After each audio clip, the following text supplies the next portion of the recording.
Hi everyone. Welcome back to Radio Night Crime. Before you drift off, let me know in the comments where you're listening from. If you're enjoying the stories, don't forget to like and subscribe. Now let's relax and jump into tonight's case.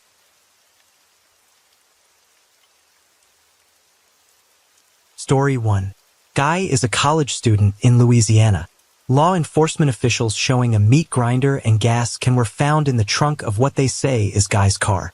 Knox County Sheriff's Office called the crime scene gruesome.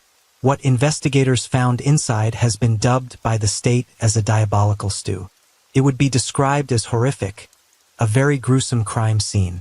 The tragic events unfolded in Knoxville, Tennessee in November 2016, just 2 days after a seemingly peaceful Thanksgiving celebration. Joel and Lisa Guy, described by those who knew them as deeply connected, had been happily married for over 3 decades. Despite Joel Sr.'s 3 daughters from a previous relationship, Lisa had always been a nurturing presence to them. Joel Sr., a pipeline engineer, and Lisa had high hopes for their retirement and had already made plans to move to a new home in Serville, Tennessee. This Thanksgiving was supposed to be a joyful celebration of their life together as they looked forward to this new chapter. However, their dreams of retirement and spending more time together were tragically cut short. Joel Guy Jr., their only child together, was born in 1988. He had a close relationship with his parents, and Lisa was like a second mother to Joel Sr.'s daughters. Now, Lisa was not your mother, is that correct? Correct. Can you tell the jury when you met Lisa and how that came about? Lisa, when Michelle and I were 3, they met, and she's been like a second mother to us since before I can remember. The family had gathered for Thanksgiving in their Knoxville home, unaware of the horror that awaited them just 2 days later. Despite the plans for a peaceful retirement and a fresh start in a new home, the Guy family's future was brutally shattered by the unimaginable events that unfolded in their Knoxville residence. The details of what happened next would shock the community and leave investigators grappling with the sheer brutality of the crime scene. On Thursday, November 24, 2016, Thanksgiving Day, Joel Sr. and Lisa Guy invited Joel Sr.'s 3 daughters and their children, along with their son, Joel Jr., to celebrate the holiday with them. Joel Jr., who was usually reserved and quiet, seemed to be acting differently that day, according to Michelle Tyler, his half-sister. Michelle noted that Joel Jr. made an unusual effort to interact with her children, something he hadn't done before. This change in behavior struck Michelle as odd, considering Joel Jr.'s typical reclusive nature. This day was a little different. It was always more. The typical time with Dad and Lisa was more laughing and banter, but if Joel Michael Jr. was there, he wasn't ever hanging with us doing that banter. He would be in his room. And at some point, did she interact, though, with your children? The Thanksgiving was different. The Thanksgiving was completely different. The moment that I arrived, Joel Michael Jr. was talking to us. And he had never... I'm not sure Joel Michael Jr. knew my kids' names. And so for him to talk to them was odd. After the Thanksgiving festivities concluded, Joel Sr.'s 3 daughters left with their children, leaving Joel Sr. and Lisa Guy in the house with their son, Joel Jr., who had his own apartment in Baton Rouge, Louisiana, chose to stay with his parents in their Knoxville home for the holiday. Despite his aspirations of becoming a plastic surgeon, Joel Jr. dropped out of college in 2015 and had been financially dependent on his parents ever since, struggling to find stable employment. On the afternoon of Saturday, November 26, 2016, just 2 days after Thanksgiving, Lisa Guy went grocery shopping at their local Walmart around 3 p.m. That same day, Joel Jr. was also seen at the same Walmart purchasing bandages and chemicals. On Sunday, November 27, 2016, Joel Jr. left the Knoxville house to seek medical attention for cuts he had sustained on his hand.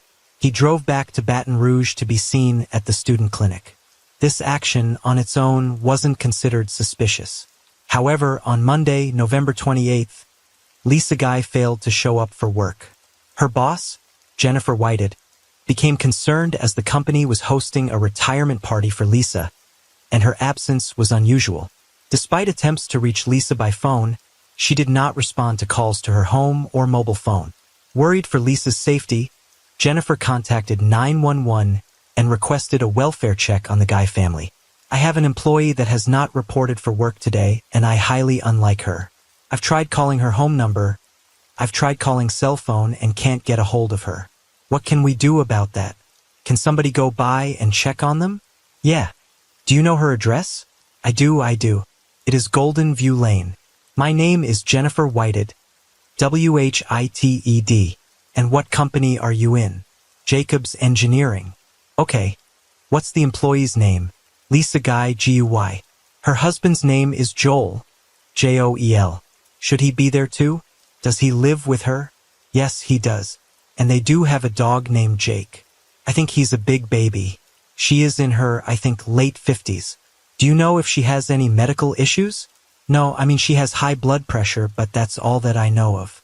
I know that their house is for sale and they are moving and she is leaving our company, but that's supposed to be Friday and this definitely isn't like her just not to show up. Okay. And if anything changes before then, just give us a call back here. Okay? At the same number?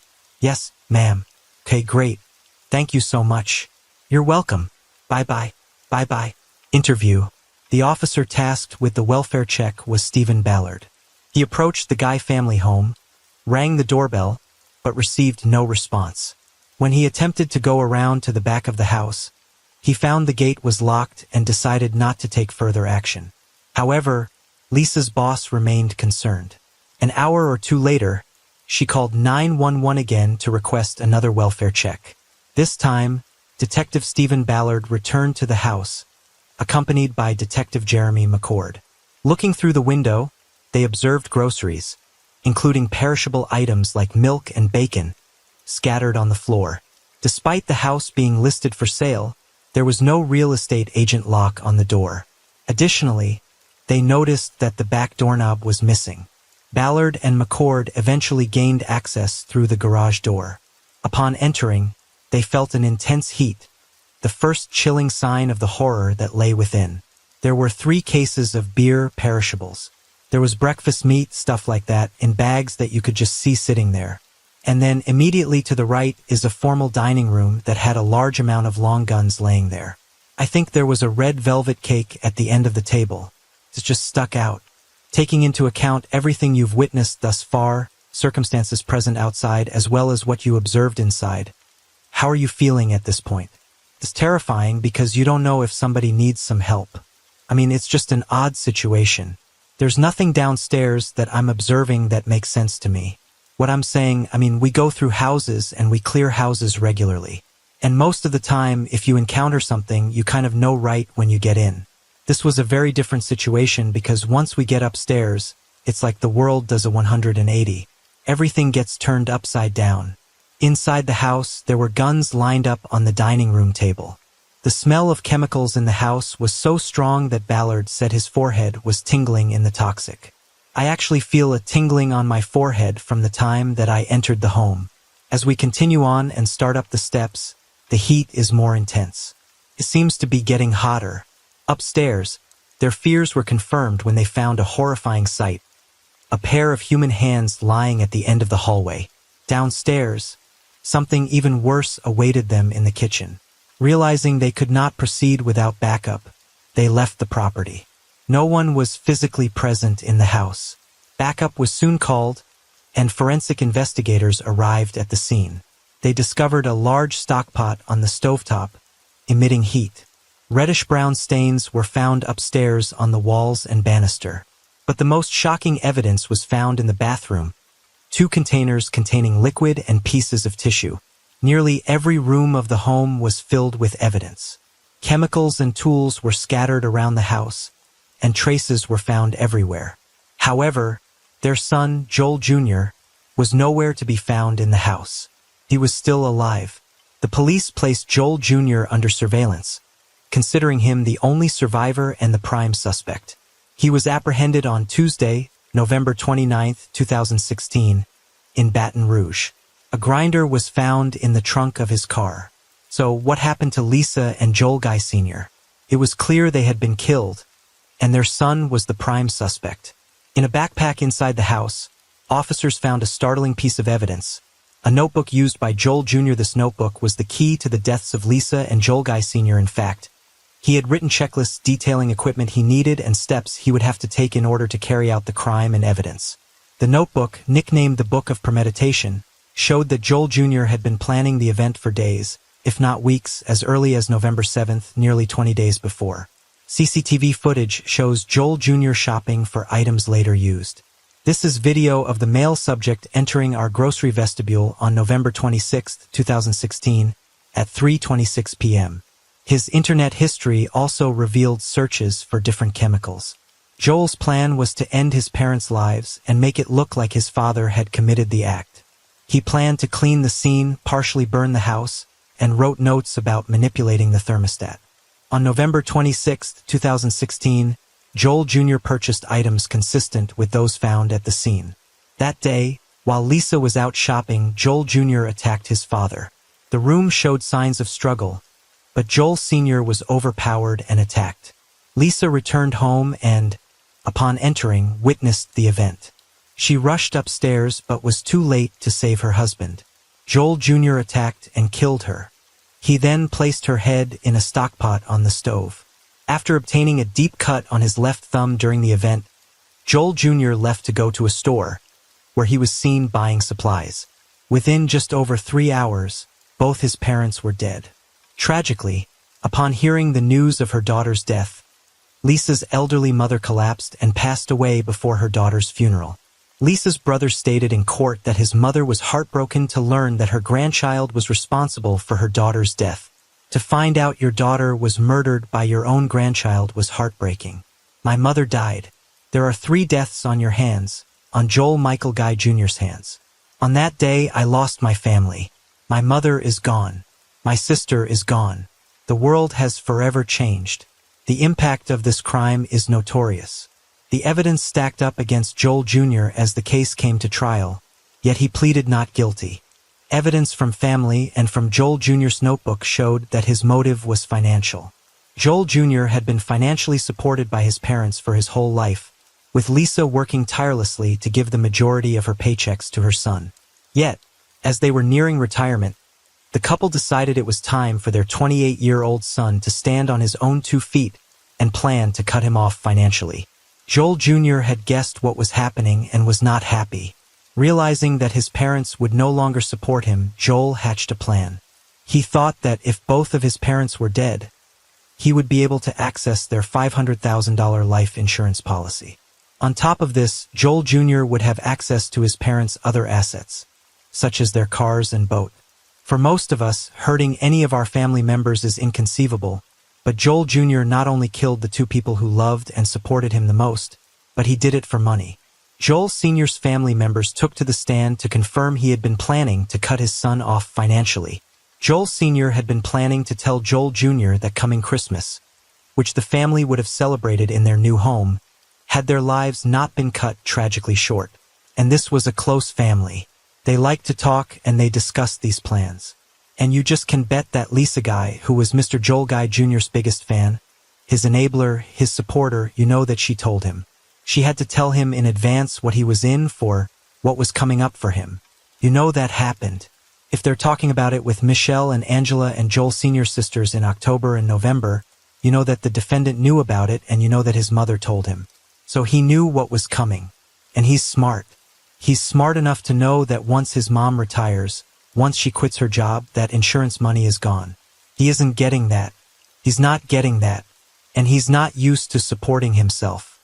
He's used to having the support and care from his mother, primarily taking care of his needs, providing him with an apartment, with utilities, with a car, gas money, paying his bills, his tuition, paying for his books, paying for everything. He's used to having her pay for everything. And he wasn't about to let them cut him off. A further detail was explained by Michelle Tyler, Joel Jr.'s half-sister. She stated that she had seen the blue containers in Joel Michael Jr.'s car during their Thanksgiving celebrations 2 days before the murders. These blue containers would be the ones into which Joel Jr. would place chemicals and parts of his parents' bodies. On day 2 of the trial, footage of Joel Jr. in Walmart just hours after the deaths of his parents was shown, where he was purchasing bandages and plasters to put over the cut on his thumb he sustained after he attacked his dad. On the video, you can see that he has what appears to be bandages covering some type of injury on his right and left hands. More photos and videos from this situation were also shown. The pot that contained Lisa Guy's head was presented to the court.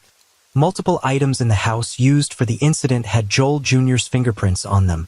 Officers came to the stand to further describe what they found. One officer described the smell, stating that he would never be able to get that smell out of his head. Throughout these descriptions, Joel Jr. sat emotionless, not reacting to the testimonies being given by Knox County police officers in a case where somebody is charged with premeditated murder. In a case where somebody is charged with premeditated murder, and I've tried many premeditated homicides, usually you have to put premeditation together circumstantially. And many times I have argued to a jury that you will have to put facts A, B, C, D, and E together to prove this element of premeditation. It's not like you'll have a notebook or an outline or a diary entry that's going to tell you every time. And how ironic that I finally got a case where I have that. That's exactly what we have. We have basically what amounts to a diary that outlines a plan of intention to kill. And we have a motive.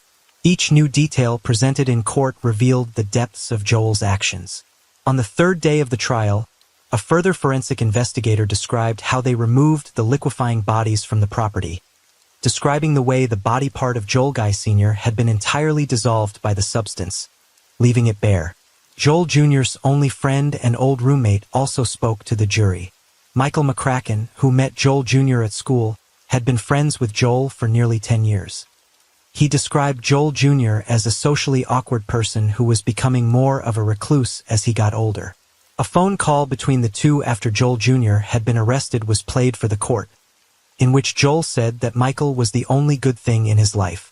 Joel Jr. had sat through the delivery of unsettling evidence and the emotional testimonies from family and friends of his deceased parents.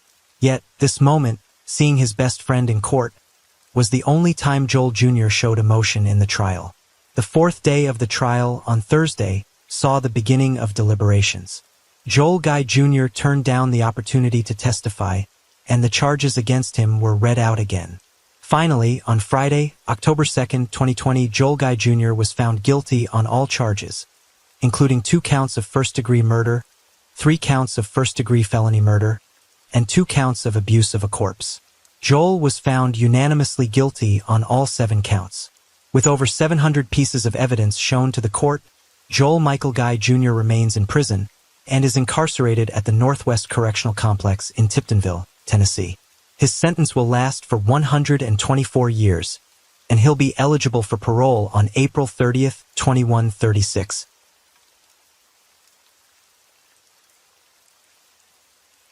Story 2. We were going to Bali, so I began to plot. This disturbing video was filmed by Heather Mack while she was behind bars in one of Indonesia's most notorious prisons. She faced a possible death sentence after being convicted of a crime that made headlines worldwide. The case reveals a shocking story where even close family ties were shattered. This is the tragic tale of Heather Mack and her mother, Sheila Von Wees. First, we want to express our deepest condolences to the loved ones of Sheila Von Wees, who was the victim of these terrible events.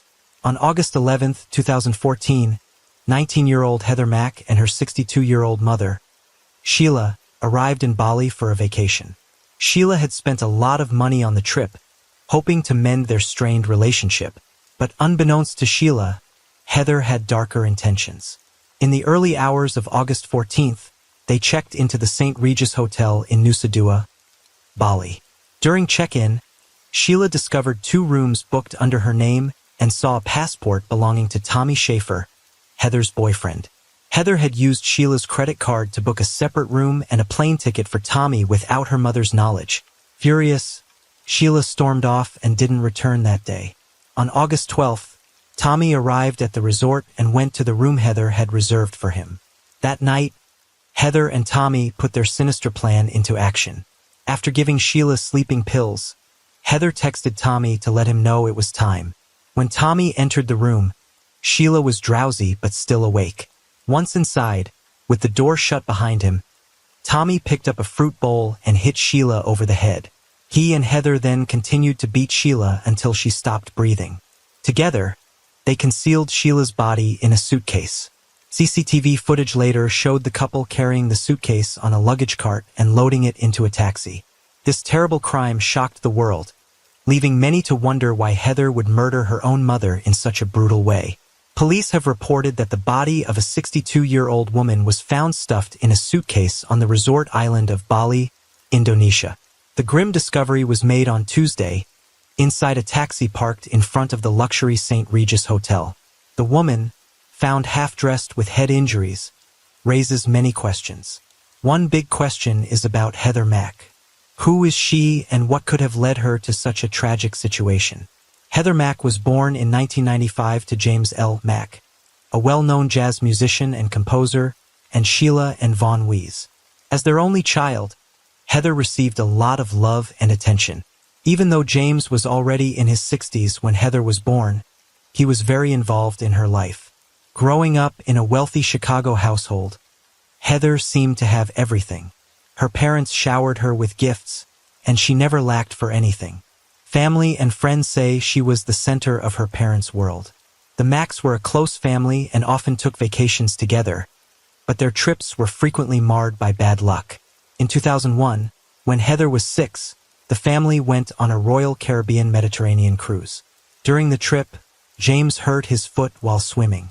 The ship's doctor didn't treat it properly, and the injury worsened, leaving James partially paralyzed. He later sued the cruise company, and the case took over a decade to resolve. James also fought colon cancer in his later years, but continued to go on vacations with his family. Tragically, in 2006, James passed away from a pulmonary embolism in his hotel room during a vacation in Athens, Greece, when he was 77 years old. After James Mack passed away, his wife Sheila took his body to a Greek morgue. Surprisingly, she then went on to continue her vacation in Santorini with her daughter Heather. This left 10-year-old Heather feeling hurt and resentful towards her mother, as she struggled to grieve her father properly. Heather bottled up her emotions for years, which eventually led to serious problems. Just days before his death, James had written a will naming Heather as the sole beneficiary of his fortune, excluding Sheila entirely. This meant Heather stood to inherit millions of dollars. In 2011, a decade after the cruise incident where James got injured, the Royal Caribbean Cruise Company settled the lawsuit and paid $1.5 million. According to James' will, all this money should have gone to Heather. However, a judge decided to give $500,000 of the settlement to Sheila. As Heather grew older, her relationship with Sheila became more strained. During middle school, Heather started skipping classes and hanging out with a troublesome group of friends. She began rebelling against her mother by stealing, sneaking out at night, and doing whatever she could to defy Sheila. Heather's behavior wasn't just typical teenage rebellion.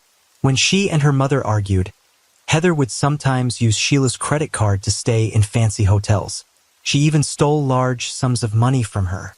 Between 2004 and 2013, police visited their home as many as 86 times due to their ongoing conflicts.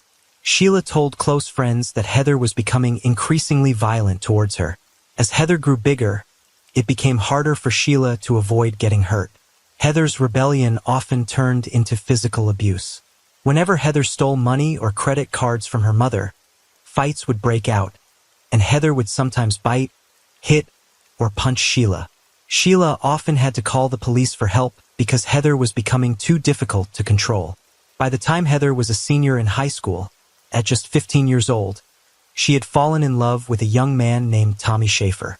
Tommy, who went by the name Tommy X, was an unemployed aspiring rapper. He had grown up with his mother after his father left them, and although Tommy had friends, many people found him untrustworthy because he often told exaggerated stories to be the center of attention.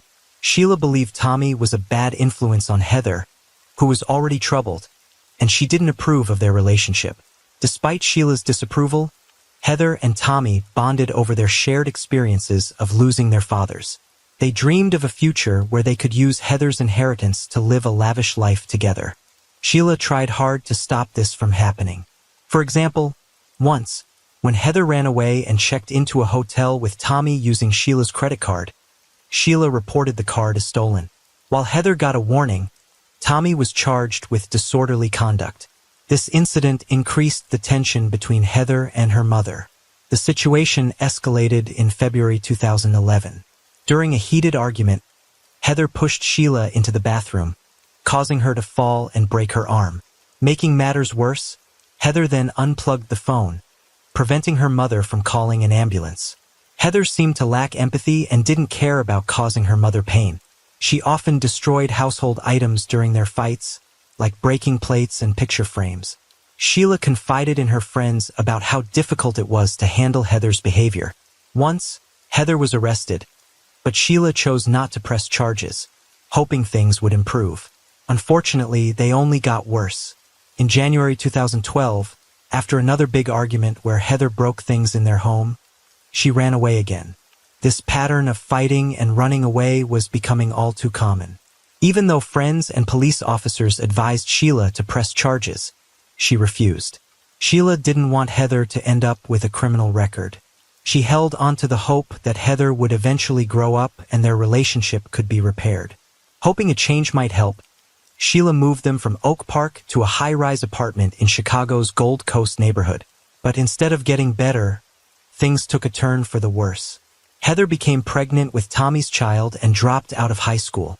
Heather later claimed that her mother forced her to have 2 abortions and was pushing for a third. Sheila was even considering getting legal control over Heather to make this happen. Despite facing severe physical abuse from Heather for 3 years, Sheila refused to give up on her daughter. She still believed they could find a way to heal their relationship. Looking for a fresh start, Sheila planned a trip to Bali, Indonesia with Heather in 2013. She hoped that some time away together might help mend their broken hearts. When Sheila, aged 62, decided to take her daughter Heather on a vacation to Bali, she spared no expense. She bought first-class tickets for both of them, each costing over $10,000, and booked a luxurious room at the upscale St. Regis Resort. Sheila hoped this trip would help repair their strained relationship. She had no idea what Heather was planning. Pictures from their trip show them smiling, but beneath those smiles were deep, unresolved issues. Sadly, Sheila didn't realize just how much they had drifted apart until it was too late. Months before the trip, Heather's boyfriend, Tommy, had shared a dark plan with his cousin, Robert Bibbs. Heather had told Tommy that she saw only one way to escape her mother's control: to kill her. She was desperate to avoid the abortions her mother wanted and saw inheriting her mother's millions as the solution. Heather even talked about hiring a hitman, saying she had $50,000 to spend on one. Robert was shocked, but instead of discouraging Tommy, he suggested ways to do the deed himself, bypassing the need for a hitman. Their discussions took place over Facebook Messenger and through text messages, leaving a trail of evidence. If Sheila had simply agreed to give Heather access to her trust fund, Heather would have gotten the money she wanted. However, Sheila wasn't focused on the money. She just wanted her daughter to be mature enough to handle her inheritance responsibly. Ignoring her mother's intentions, Heather and Tommy continued to plot. Heather secretly used her mother's credit card to buy Tommy a business class ticket so he could join them on their Bali vacation. While Sheila and Heather flew first class, Tommy flew separately and stayed at the same resort. Before the trip, Sheila had confided in a friend named Elliot. In an email, she detailed her concerns about Heather's behavior and the upcoming vacation, hoping that the time away might help fix their troubled relationship. Sheila's friend Elliot had warned her that the trip to Bali might not help improve her rocky relationship with Heather. Unfortunately, he was right. On August 11, 2014, just after midnight, Sheila and Heather arrived in Bali. When they checked into the resort, Sheila was shocked to find 2 rooms booked under her name. The hotel staff showed her a copy of Tommy's passport, which explained the second room. Sheila immediately confronted Heather, leading to a heated argument in front of the hotel staff. Heather claimed that Tommy was there to study, but Sheila didn't believe her. She knew a high school dropout wasn't likely to be in Bali for school. Frustrated and feeling disrespected, Sheila walked away angrily. Tommy arrived at the resort just after midnight on August 12th, a few hours after Heather and Sheila. Once Tommy got to his room, Heather messaged him about an hour later. Her mother was still angry, but had gone to bed. Around 1:54 a.m., Heather sneaked out to Tommy's room, and they wandered the hotel corridors until about 2:45 a.m. After returning to her room, Heather and Tommy continued to text each other, planning how to kill Sheila. They discussed their plot in code using the phrase "say hi" to mean murder. Heather suggested they should say hi right away. Tommy replied that Sheila should be made completely unconscious first, hinting that she should be drugged. At around 3:16 a.m., Heather snuck out again to meet Tommy on his floor. Noticing her daughter was missing, Sheila went to the lobby at 3:27 a.m. and spoke to the staff, likely worried. Heather then appeared in the lobby to talk to her mother and returned to their room afterward. From 4 a.m. to 8 a.m., Heather and Tommy exchanged more messages. During this time, Heather reportedly drugged her mother with sleeping pills. Their texts continued, filled with plans and anticipation for what they would do next. The night was filled with tension, deceit, and the looming horror of what was to come. Heather texted Tommy, saying that Sheila had woken up and the sleeping pills hadn't worked well. Tommy advised her to wait at least 20 minutes to make sure Sheila was asleep before they said hi, their code for the murder. Heather was excited and said she couldn't wait. Initially, Heather was supposed to carry out the attack, but she got scared and asked Tommy for help. Tommy suggested that Heather should create a distraction to keep Sheila occupied while he hid in the bathroom. In their chilling messages, Heather urged Tommy to be relentless, no matter what Sheila did or said. As they waited for Sheila to fall back asleep, Tommy messaged his cousin, Robert Bibbs, again. Robert was surprised that Sheila hadn't died from the sleeping pills and suggested drowning her.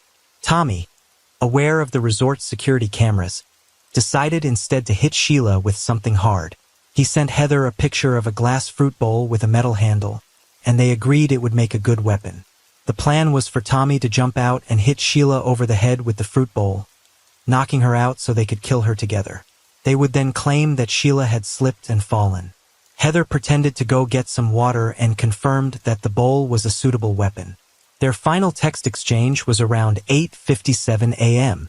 After that, Tommy went back into Sheila's room with Heather. Following their gruesome plan, Tommy picked up the fruit bowl and struck Sheila over the head repeatedly. The couple continued to beat Sheila until she eventually died, choking on her own blood. Once Sheila was dead, Heather and Tommy worked together to cut up her body and stuff it into a suitcase. Resort security cameras captured them moving the suitcase on a hotel luggage cart, heading to different floors. At 10:02 a.m., Tommy messaged Robert, confirming Sheila's death and showing no remorse. Robert responded by blaming Sheila, saying it wasn't Tommy's fault for not feeling anything. At 10:43 a.m., Heather and Tommy loaded the suitcase and some other items into a cab. As they did, they noticed blood leaking from the seams of the suitcase, causing them to panic. They quickly left the bloody suitcase in the trunk and told the cab driver they needed to go back inside to check out of the hotel. After leaving the suitcase in the cab, Heather and Tommy returned briefly to the resort, but then left through another exit. The cab driver, waiting for them, eventually opened the trunk and found blood on the suitcase. He informed resort security, who took it to the police station. When the police opened the suitcase, they discovered Sheila's body inside. She had been seriously injured and later died from her injuries. The exact cause was determined to be related to the injuries she sustained. Heather and Tommy were arrested the next day while staying at another hotel nearby. Tommy's cousin, Robert Bibbs, saw news of their arrest and feigned surprise. However, texts between Robert and Tommy discussing the incident made him an accessory. Initially, Heather and Tommy claimed they had been taken by armed individuals who had harmed Sheila. They said they had fled and were scared to report the incident. However, Tommy later changed his story, alleging that he had harmed Sheila in self-defense. Tommy claimed he struck the 62-year-old woman in self-defense. Heather made a similar claim, alleging Sheila was abusive. However, police reports filed by Sheila contradicted these claims, showing Heather had been the aggressor in previous incidents. Heather also claimed she wasn't in the room during the murder. She said Tommy acted alone in putting her mother in the suitcase. In Indonesia, the penalty for murder is death, which worried 18-year-old Heather. However, due to her pregnancy, she avoided the firing squad pending trial. Tommy pleaded guilty to killing Sheila in September 2014, while Heather confessed to being an accomplice. They were formally charged with murder in January 2015. The potential sentence was death by firing squad, but in April 2015, Heather received a 10-year prison term. Tommy got 18 years, with Heather's lighter sentence reflecting her lesser role and having given birth in jail. In September 2015, Tommy's cousin Robert Bibbs was charged with conspiring against Sheila, receiving a 9-year sentence in June 2017. During her imprisonment, Heather gained attention for videos on social media showing her seemingly carefree life in Bali's prison, sparking global interest and criticism. Heather appears carefree, wearing makeup and playfully sticking her tongue out in the video. Her daughter Stella, born in prison 6 months earlier, is shown being cradled by Tommy Schaefer. Heather is seen dancing with other inmates and casually discussing her daughter's health issues due to Coca-Cola in other clips. Okay, so this is a video that I need to make. A lot of the times since I've been a kid, I've heard, the truth sets you free, the truth sets you free. And I never understood, but I'm Heather Mack, and I want to be set free. I don't want to live in a lie anymore. When I was 10, my mother killed my father in a hotel in Athens, Greece. 2 weeks before I came to Bali, I found out that she killed my father. And I made it up in my heart, in my mind, my soul, in my blood, in the oxygen running through my body, that I wanted to kill my mother. First, I asked Tommy Schaefer to help me find somebody to kill my mom for $50,000, and he said no. After that, I got this whole new savage idea in my head that I wanted to kill her in a hotel room because she had killed my father in a hotel room. We were going to Bali, so I began to plot.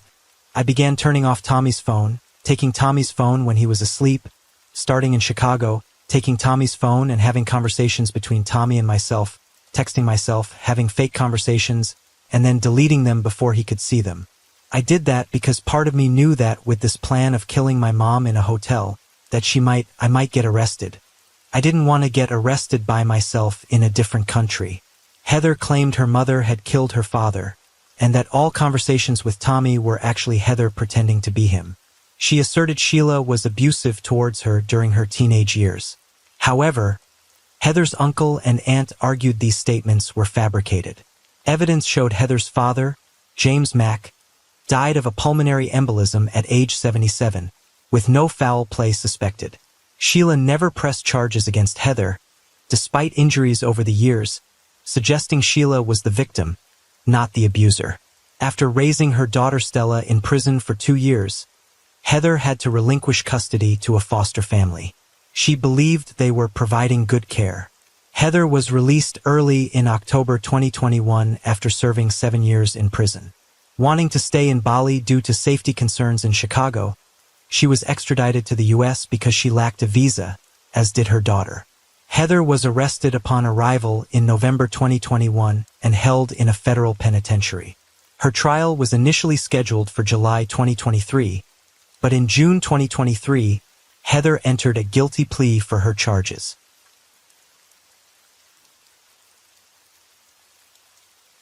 Story 3.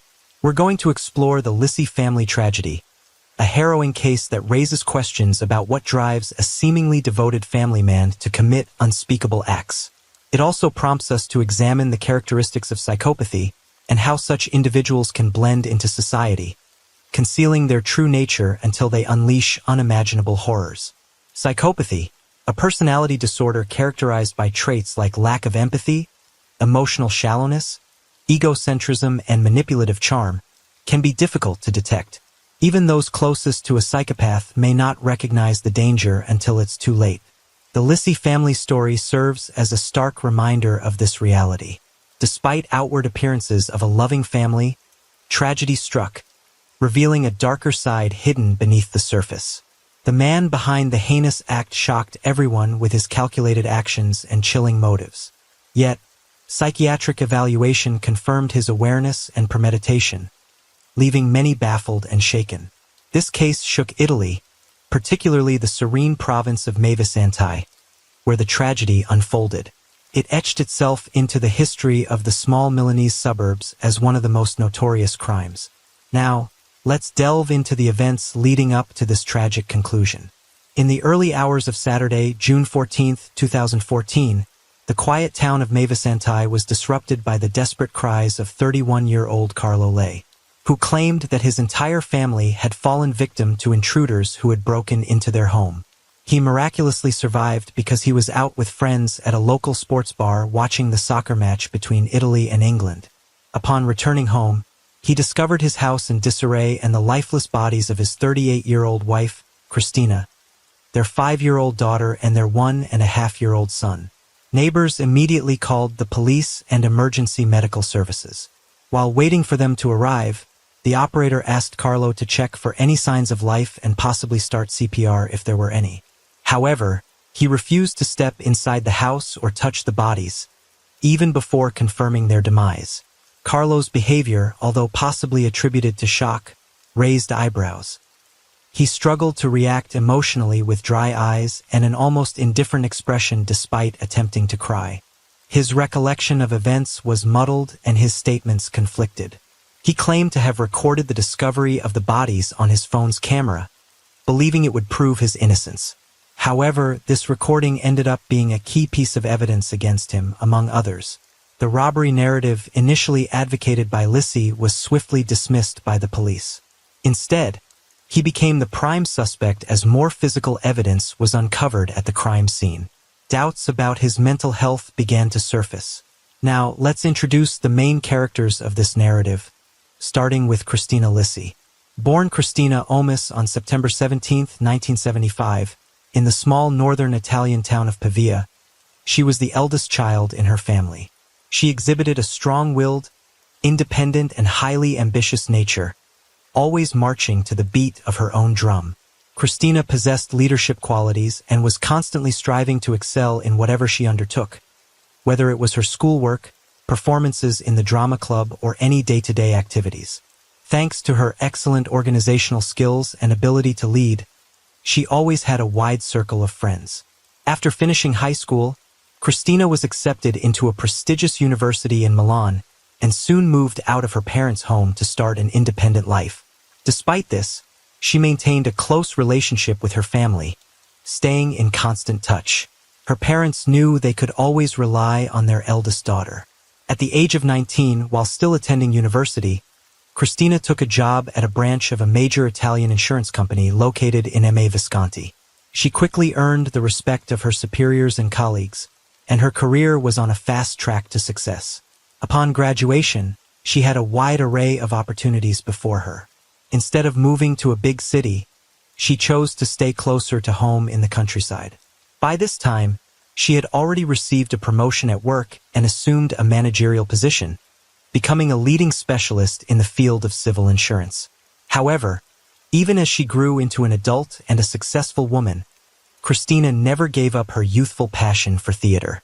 She dedicated all her spare time to rehearsals and performing on stage, particularly enjoying musical productions due to her strong voice and impeccable musical ear. In Emme Visconti, she had her admirers and was sometimes even recognized on the streets. Yet, Christina's personal life didn't seem to fall into place as smoothly.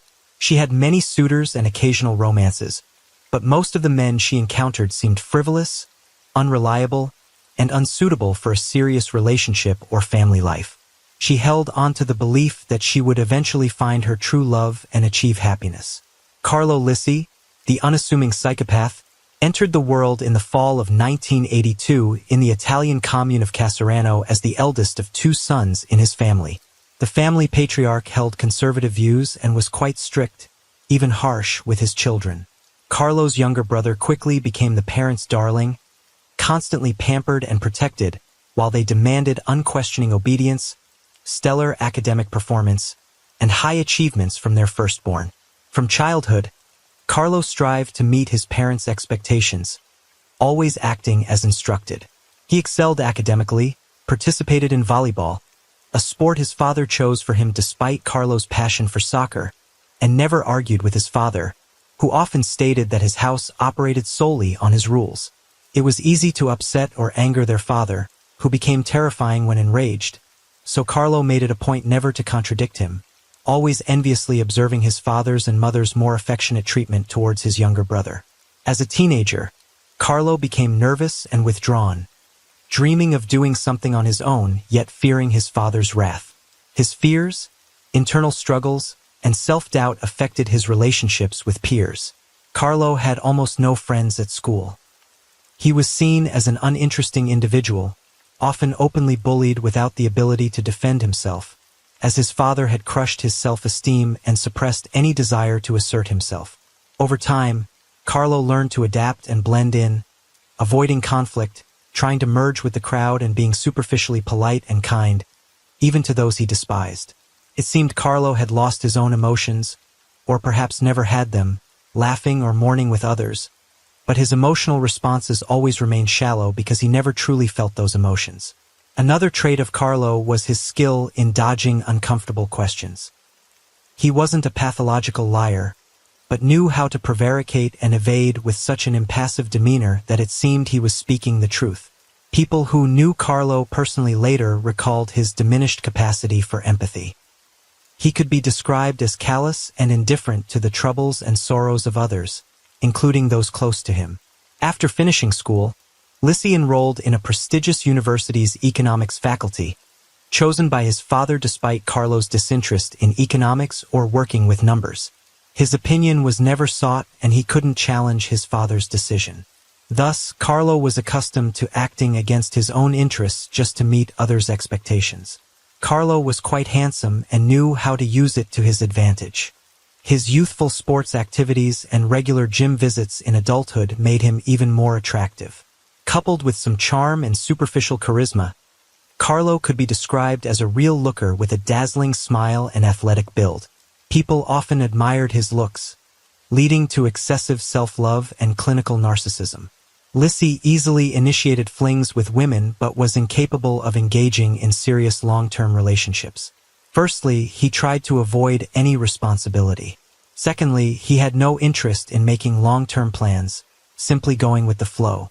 Thirdly, his partners soon realized he was emotionally shallow and devoid of real attachment, leading them often to initiate the breakup. Even after university, the young man continued living with his parents, showing no desire to start an independent life, let alone a family of his own. Meanwhile, he secured a job at a leading IT company in Milan. Carlo earned a good salary and faced broad prospects but remained dissatisfied with his career. However, his parents were overjoyed and his father seemed proud of his eldest son for the first time. So Carlo was too afraid to disappoint him, preferring to avoid conflicts and criticism. But soon, a good job and career achievements weren't enough. His parents increasingly pressured him to marry and provide them with grandchildren. Aware of his numerous fleeting affairs and his inability to maintain serious relationships, these discussions often led to arguments at home as Carlo always tried to avoid confrontations. He assured them he would soon find a wife and start a family. Carlo first laid eyes on Christina during her performance in a musical play on stage, where he was utterly captivated by her powerful charisma and stunning vocal talent. Despite his immediate fascination, he lacked the courage to approach her after the show. However, fate intervened a few weeks later when mutual friends introduced them. At the time of their meeting, Carlo was only 23, while Christina had already turned 30. Despite the significant age difference, they quickly developed a romantic relationship. Christina, who had previously focused mainly on her career, found herself unexpectedly wanting to build a family and have children with Carlo.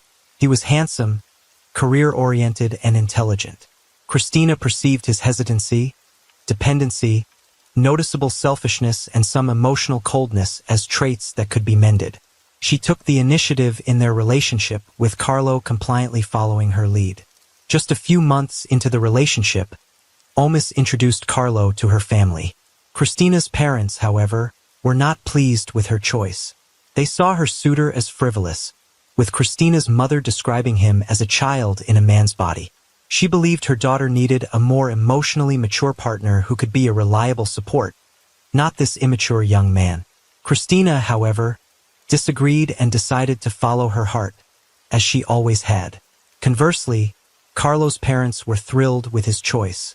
Christina was seen as an adult, wise, self-sufficient and accomplished woman who could take care of herself and their indecisive, somewhat irresponsible son. The head of the family, who was not easily pleased, was particularly delighted, convincing Carlo further that he had made the right decision. About a year after meeting, the young couple moved in together and started actively planning their wedding. Carlo was quiet and compliant, always listening to his fiancée, never contradicting her, and carefully avoiding domestic disputes. Christina made all the decisions while her chosen partner silently supported them. This arrangement suited her perfectly, as she was confident that a long and happy life awaited them. However, just before their wedding, Carlo revealed his true nature for the first time. Nearly causing them to split before the wedding, Carlo's friends threw him a bachelor party in one of Milan's popular nightclubs. They drank, had fun, and were having a great time when a group of women joined them. The guy went off to a hotel with the woman, where they spent a passionate night. The next morning, unexpectedly, Carlo confessed his love to the casual lover and promised to leave his fiancée for her. That same day, he confessed everything to Christina, stating he had fallen for someone else and no longer wanted the wedding.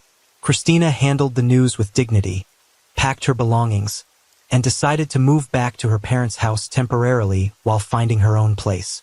But when Carlo's father learned about his son's actions and that the engagement with Christina was broken off by his initiative, he was furious. He declared he didn't want to see his heir until he apologized to the bride-to-be and convinced her to marry him again.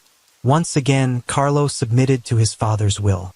After buying a huge bouquet of flowers, he headed to the Omis residence. Christina's parents opposed him. They had disliked this peculiar young man even before the news of infidelity and the broken engagement, and now they certainly didn't want to see him. But the final decision was Christina's to make. After some thought, she decided to forgive her fiancé and give him another chance. The wedding took place as planned, and the money gifted by relatives was invested in buying their own home in Ma Vasanti. Initially, their marital life seemed quite blissful, but both held high-ranking positions with substantial salaries, affording them not just the necessities but also travel, entertainment, and more. In 2009, they welcomed their first child, a daughter named Giulia, and in 2013 Christina gave birth to a son, Gabriel.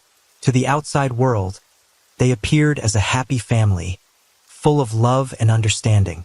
Carlo seemed to do everything to please his wife, not out of deep love or respect, but rather to avoid disputes. Christina was content with their life together, oblivious to the double life her husband led. At home, he was the exemplary family man, spending time with his wife and kids. Yet in Milan, where Carlo commuted daily for work, he transformed entirely. He frequently engaged in flings and casual encounters, meeting women in cafes, shopping centers, or even on the street. The handsome, stylishly dressed man in his expensive car almost always received reciprocated interest, but these affairs typically ended after a few dates. Carlo enjoyed the control and dominance in these short-term relationships, deciding when to see his next conquest and when to leave her at home. Christina held the reins, with Carlo merely following her lead. However, rumors of his escapades eventually reached Christina. Each time she confronted him, Carlo swore it was all lies and slander. In 2013, shortly after the birth of their second child, Carlo seriously considered leaving his family for one of his mistresses, to the point of admitting his intentions to his wife. Christina countered with compelling arguments against their separation, particularly highlighting how it would upset his parents. Carlo had no choice but to concede to her reasoning.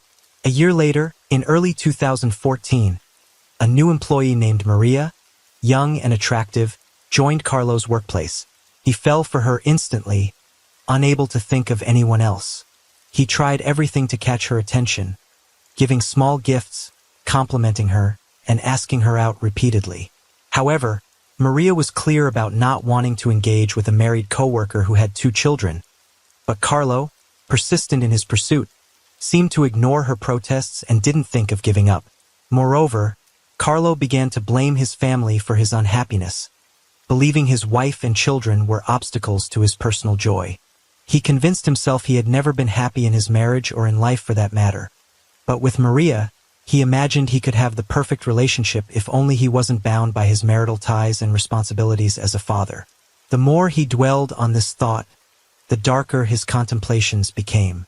Carlo broached the subject of divorce again, but his wife once more convinced him it was a bad idea, and he found no arguments to counter hers. Frustrated, he started looking online for divorce lawyers, but realized after a few consultations that he would have to surrender half of his assets to Christina and also pay child support. Unwilling to accept such an outcome, he began researching how to end a person's life quickly and without arousing suspicion. Delving into various criminal stories, Carlo stumbled upon an article about an armed robbery that had occurred a few years prior in M. Vasanti. The robbers had fatally stabbed the homeowner before fleeing with the loot, remaining undetected to this day. A monstrous plan took shape in Carlo's mind to recreate a similar robbery scenario, but this time the intended victims would be the mother and children. The last day for Christina and the children was Friday, June 13, 2014. Carlo had the day off and spent it with his family, giving them a farewell party, so to speak. They went to an amusement park together, then went to the mall for shopping and spent the evening at a popular local cafe. The man did his best to make sure that as many people as possible saw him and his family that day, and everyone noticed how happy they were. After returning home, the couple put the children to bed in their rooms on the second floor and went downstairs to the living room, where they made love. It was part of Carlo's cunning plan to avert suspicion.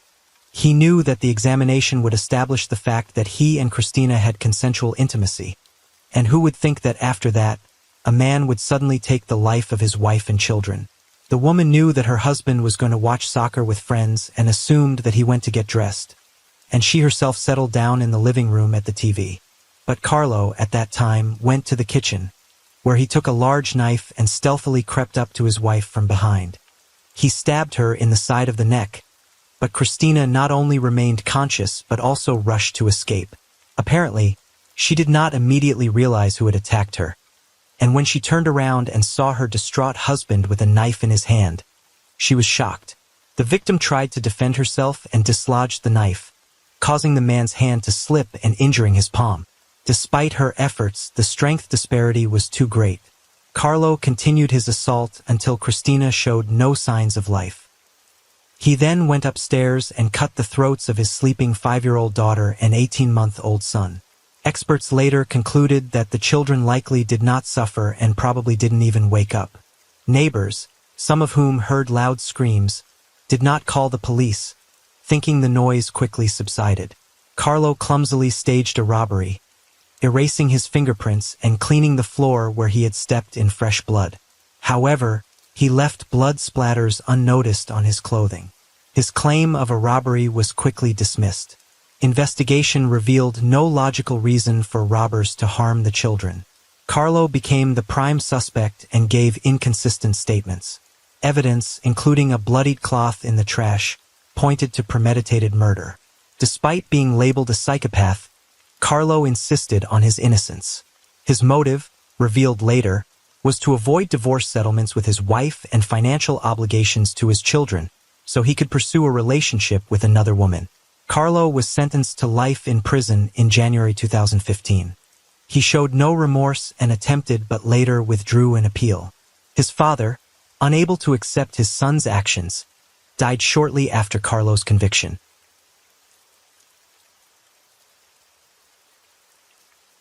Story 4. A young lady went to another town for her education and stayed with a friend. What unfolded afterward seemed like a complex story from a detective movie rather than a real-life event. This story troubled law enforcement for quite some time until the truth was revealed. Jenny Anderson was born on July 15, 1985, in the quaint town of Fairview, Arizona. She was a lively and friendly person, always the center of attention at gatherings. In her school years, she was an active member of the local sports team. Upon finishing high school, Jenny joined West Arizona State University, focusing on psychology and crime studies. While studying, she also worked part-time at an educational center for kids. During her time at the university, she met a guy named Mark Thompson. They dated for a few years, and just before graduating in 2006, they got engaged. Jenny, at the age of 21, made a decision to pursue a master's degree in psychology, leading her to temporarily move to Phoenix for further studies. Her time at the Children's Educational Center ignited a passion for this field, and she aimed to specialize as a child psychologist. In the meantime, her boyfriend continued his studies in a different state with the goal of getting a law degree.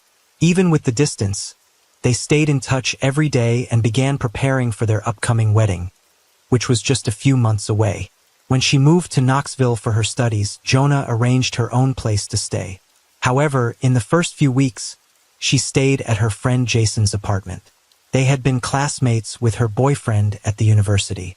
After they graduated, Jason moved to Knoxville. He had a 2-bedroom apartment and was kind enough to let her stay until she found her own place. Jonah found 2 part-time jobs, one at a jewelry store and another at a children's hospital. On the evening of December 5th, after finishing work at the store, she went to the shopping center to buy Christmas gifts. When she got back home, she packed gifts for the children at the educational center, had a chat with her apartment neighbor, and then went to her room. Later that night, after chatting with her boyfriend on the phone and going to sleep around 4 a.m., Jason woke up to a woman's scream. He thought Jonah had a nightmare and rushed to her room. At that moment, a man came out of the room, and Jason noticed a knife in his hand. The assailant immediately attacked him, delivering several blows. Jason fought back and managed to push the attacker away, allowing him to escape from the apartment. Jason hurriedly rushed to the nearby apartment complex, desperately knocking on every door, hoping that someone would call for help. However, nobody answered. He then sprinted to the closest 24-hour store, almost a kilometer away. The store clerk, shocked to see him covered in blood, immediately dialed 911. Jason quickly explained what had transpired. The police soon arrived at his residence and found Jonah on the floor, barely responsive, near the corridor door connecting 5 apartments. Paramedics prepared to transport her to the hospital. A police officer inquired if the assailant was still in the apartment, and Jason thought he noticed a slight nod from Jonah. The officers conducted a thorough search but couldn't find the attacker. Jonah was swiftly taken to the nearest hospital, but despite the doctor's efforts, they couldn't save her. Medical experts revealed she had suffered over 20 injuries from a sharp object, leaving little chance of survival. The assailant had also attacked her neighbor, inflicting 8 wounds, with one being severe. Luckily, the neighbor's life wasn't in danger. Meanwhile, detectives started examining the crime scene. Bloodstains in the corridor suggested Jonah had tried to seek help from her neighbors, but none had opened their doors. Next to Jonah's room, investigators discovered the weapon, a kitchen knife that belonged to Jason. The assailant had struck with such force that the blade had bent. Additionally, blood traces were found near the back door and on the staircase, indicating the assailant's escape route. Given that Jason and Jonah had exited through the front door, detectives concluded that the assailant had fled through the back door. Another clue emerged in Jason's room, a partial footprint that the perpetrator might have left while following Jason and launching the attack. Given the brutality of the incident involving the young woman, the police suspected that the crime might have a personal motive. They started by closely examining Jonah's fiancée, even though he was far away from Knoxville. Everyone close to the couple affirmed their strong relationship, making it difficult to find a motive for him to commit such a terrible act. The fiancée, who was around 1,000 kilometers away, learned about Jonah's tragic end when her mother called him at 10 a.m. Upon hearing the news, he fainted and took a while to regain composure. He needed help from his neighbor to book a flight and pack his bags, because he was too distraught to do it himself. The detectives carefully reviewed his alibi and found it credible. He couldn't have physically traveled to Knoxville and back by the morning. Thus, he was ruled out as a suspect, shifting the focus to Jonah's neighbor. Unlike the fiancé, the neighbor couldn't provide an alibi. He was present in the same apartment and had the opportunity to commit the crime. Suspicion also arose from the victim's friends and family, with some considering him the likely perpetrator. Others accused him of leaving the apartment, abandoning the young woman. This led the victim's parents to not want him at her funeral. As soon as Jason was released from the hospital, the detectives began questioning him. He recounted the events as follows. He woke up to a scream, saw an unknown man, and was attacked when he managed to push the assailant away. Jason then hurried to the front door and ran outside, attempting to reach the neighbors, believing that Jonah had also managed to escape since he no longer heard her screams. However, the police were uncertain about this account. In the beginning, suspicions arose regarding Jason, mainly due to the injuries he had. 7 of his wounds were not severe, and the last one on his right hand could have happened during a struggle, either defending himself or attacking. The experts who study evidence couldn't find signs of someone breaking into the apartment. This suggested that the intruder might have been inside already. Jason mentioned that he took the trash out through the back door that evening but couldn't recall if he had locked it. The detectives asked him a lot about the door he used to leave the building. He said it was the front door, but the police doubted his honesty. If he had gone out through the back door, it could explain the blood near that door on the stairs, implicating him more. Besides, Jason was accused of illegal drug use and distribution, and being aggressive when denied drugs. He denied these accusations, but the investigators kept confronting him. After hours of questioning at the police station, the detectives proposed a polygraph test, and Jason agreed. A specialist conducted the test, and indicated that Jason might not have been entirely truthful.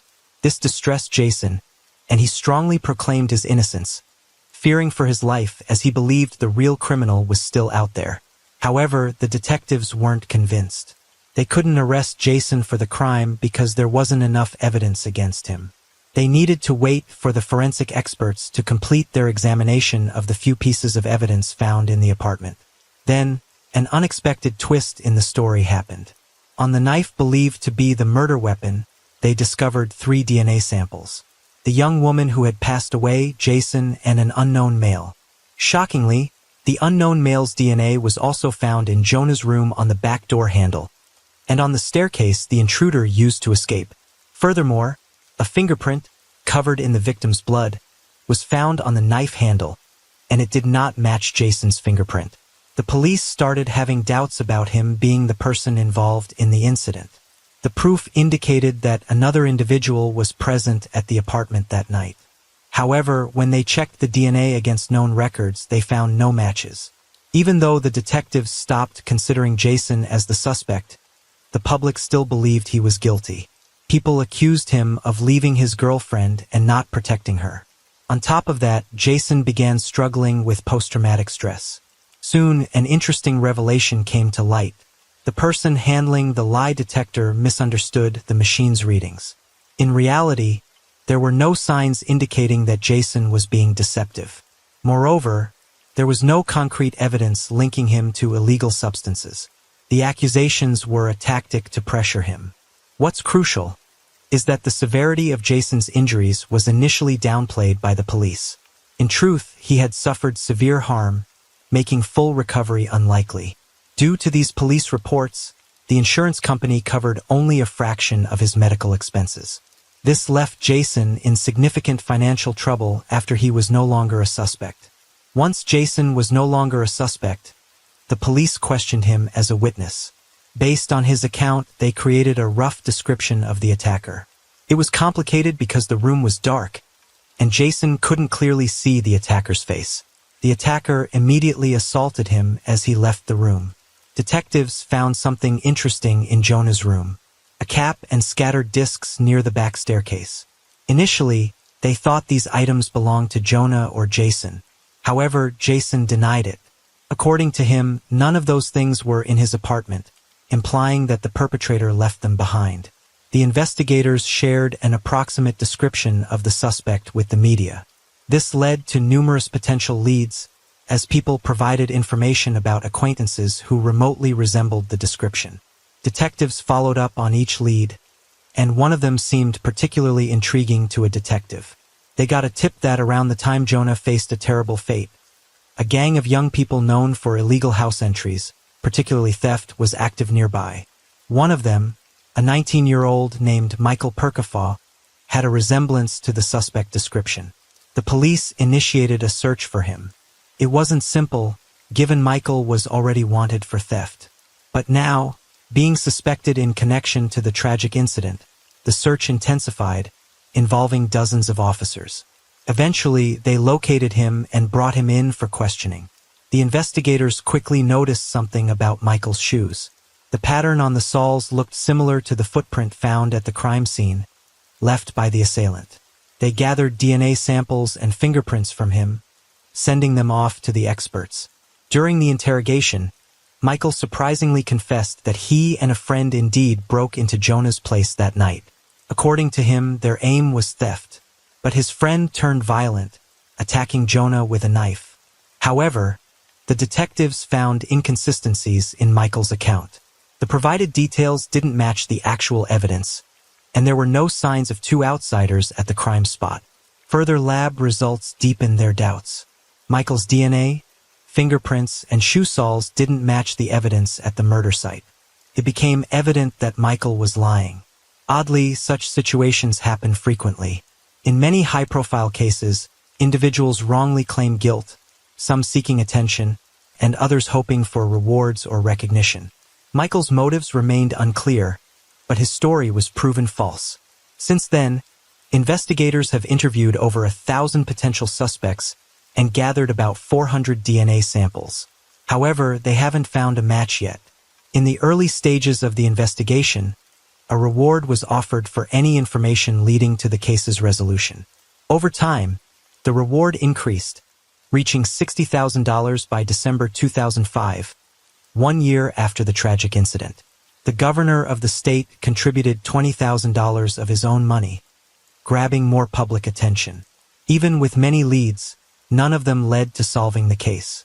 It stayed unsolved for a long time. In 2007, the parents of the victim decided to push for changes in the state laws. They were surprised that the person's fingerprints and genetic material were not in any databases, considering how severe the crime was. They couldn't believe this was his first crime. Later, they found out that according to Tennessee's laws, fingerprints and DNA samples were only taken from people already convicted of crimes. The parents were determined to change this. They worked on a new law that demanded the collection of these samples from anyone arrested for violent offenses. The authorities supported this, and in May 2007, the law was passed. A few months later, there was a breakthrough. The police arrested a 22-year-old named Taylor Lee Olson for breaking the rules of his parole. He had a record of theft, and during a search of his home, they found marijuana plants, leading to his rearrest. Olson had a long history of activities, mostly theft, check forgery, and stealing cars. He had been arrested several times, but his fingerprints and DNA were never taken until now. Despite living with his girlfriend and their new baby, he continued committing crimes. Investigators had received a tip about his possible involvement in the crime 5 months earlier, but for some reason, they never collected his DNA for analysis. However, now that he was arrested for violating parole, they finally decided to question him about the case involving Jonah. Olson denied any involvement in the crime and agreed to provide his DNA sample. The experts received it, and the detectives soon got a report from the lab confirming that Taylor's DNA was a perfect match to the one found in the victim's apartment. Following this, his fingerprints were taken, and they also matched the marks found on the incident tool.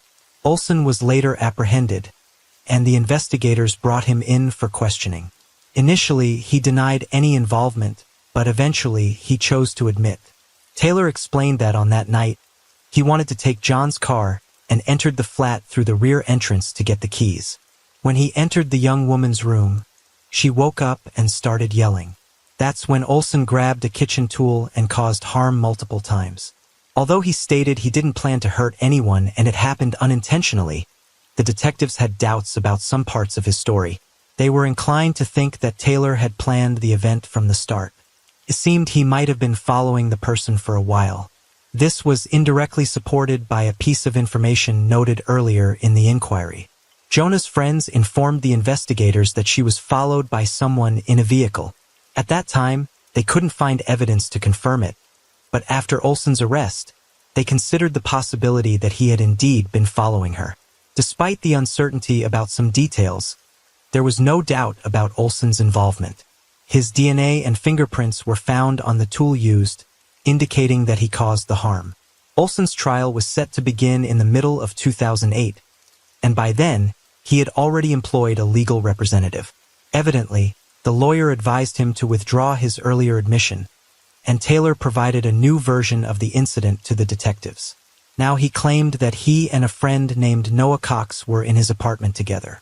According to Olson, when he entered Jonah's room to take the car keys, she allegedly woke up, grabbed a tool, and caused harm to him multiple times. Olson rushed out of the apartment through the back in trance while his friend went into Jonah's room, where he took the tool from her and caused harm, resulting in the unfortunate event. This account also didn't convince the police. No fingerprints or DNA of other individuals were found at the scene, making the involvement of someone else unlikely.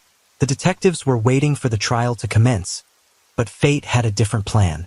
On March 28, 2008, Taylor Olson took his own life in his detention cell. Notes were found beside him, addressed to his family, Jonah's relatives, and the police. In the letter to the detectives, he once again claimed that his friend Noah Cox was the actual person responsible, and apologized to Jonah's family and his own. The detectives continued to believe that Olson was the one behind the incident. However, they repeatedly questioned Noah, but no proof of his involvement could be discovered. Jonah's parents also believed that he was lying. In their view, if Taylor was truly innocent, he wouldn't have taken such a drastic step. It was much more likely that he simply didn't want to spend his entire life in prison.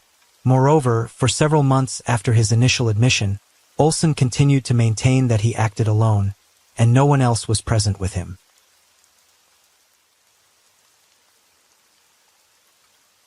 Story 5. We're looking at a scary event from the summer of 1985 in London.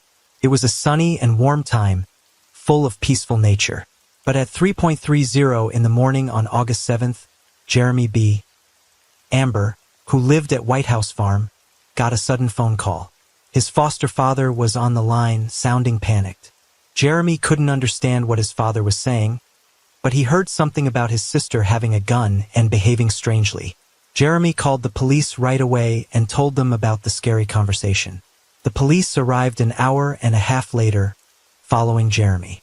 Everything seemed strangely quiet when they got there, which was suspicious considering what Jeremy had told them on the phone.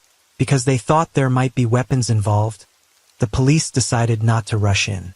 This is their usual tactic. They usually wait for a situation to calm down or for a special unit to handle it. So they stayed back from the house, keeping a safe distance. Jeremy was with the police, and they asked him to explain what happened at the Bamber house the night before. Jeremy said that they had dinner together as a family with a small disagreement, but nothing serious. He mentioned leaving his pistol and a .22 caliber carbine with his parents, both loaded and working. A special team arrived and found all doors and windows locked except one in the master bedroom. They tried to talk through a loudspeaker for 2 hours, but only heard a dog barking. 3 hours later, at 8 o'clock in the morning, the SWAT team finally entered. Inside, they found chaos. Neville Bamber, Jeremy's father, was deceased in the kitchen. He had many bruises, a broken nose and jaw, and 8 bullet wounds, 6 in the head. It was clear he couldn't survive. Next to him was a phone with its receiver removed and bullets nearby. The police were shocked, but continued to search the house carefully, starting on the first floor. They had to move quietly because the old floors creaked, making noise. On the first floor, there were no other people, but in 2 bedrooms on the second floor, 4 more bodies were discovered: June, Sheila, and 2 young boys named Daniel and Nicholas. They had all been killed by gunshots. June had been shot 7 times, Daniel and Nicholas 5 and 3 times respectively. Sheila was found near her parents' bedroom with 2 bullet wounds under her chin and a gun in her hands. The total number of bullets used to kill the family members raised questions. Was it possible that someone intentionally targeted the Bamber family, and what could the motive be? Could the real culprit be trying to mislead the police? Answers to these questions were needed urgently. So authorities began investigating and researching the history of all members of the deceased family. The county of Essex, where the Bambers lived, is close to busy and crowded London, yet it offers tranquility and relaxation to its residents. The county is known for its natural beauty, with green meadows, clear lakes, and medieval castles attracting visitors. This peaceful environment likely drew the Bamber family, who purchased White House Farm to fulfill their dream. In 1949, at the age of 25, June married Neville, and they moved to the farm to build a prosperous family. Neville, a veteran of the Royal Air Force, became a magistrate in the local court. Despite facing challenges, such as June's struggle with infertility, the couple remained hopeful. Eventually, they decided to adopt 2 children from an orphanage, showing their determination to create a loving family. At just 3 months old, Sheila became part of their family, and later, at 6 months old, Jeremy joined them. June and Neville proved to be loving and caring parents, filling their children's lives with affection and attention. They ensured their children received an excellent education at prestigious private schools, thanks to their prosperous financial situation. Despite the opportunities provided, Jeremy showed a withdrawn personality from childhood and preferred solitude. His rebellious nature became evident in elementary school, where he struggled academically, leading his parents to send him to boarding school when he was 9 years old. Boarding school life was challenging due to strict discipline, but it possibly contributed to positive changes in Jeremy's character. He excelled academically at university, becoming more composed, which made his parents proud. After university, Neville offered Jeremy a job on a farm in England, which he accepted eagerly. Upon his return in 1982, his parents provided him with comfortable accommodations, including a cottage, a car, and a good salary. They also expected him to support them in their old age. Despite outward success, tensions arose within the family due to religious differences. June, a deeply religious woman, struggled emotionally because her children didn't share her beliefs. Her attempts to guide them towards faith were unsuccessful, leading to family discord and contributing to her depression. Sheila, June and Neville's daughter, also struggled with mental health issues influenced by her mother's depression. Unlike her calm brother Jeremy, Sheila was drawn to the fashion world and dreamed of becoming a model. However, June strongly opposed the idea, refusing to entertain the thought of her daughter entering show business. At 17, Sheila shocked her parents by announcing her pregnancy. June faced a difficult decision: forbid Sheila from having a child out of wedlock, which went against their religious beliefs, or push her to have an abortion, also against their faith. Ultimately, June distanced herself from the decision, leaving it to Sheila, but insisting that no one in the family should know if she chose to terminate the pregnancy. This strained their relationship.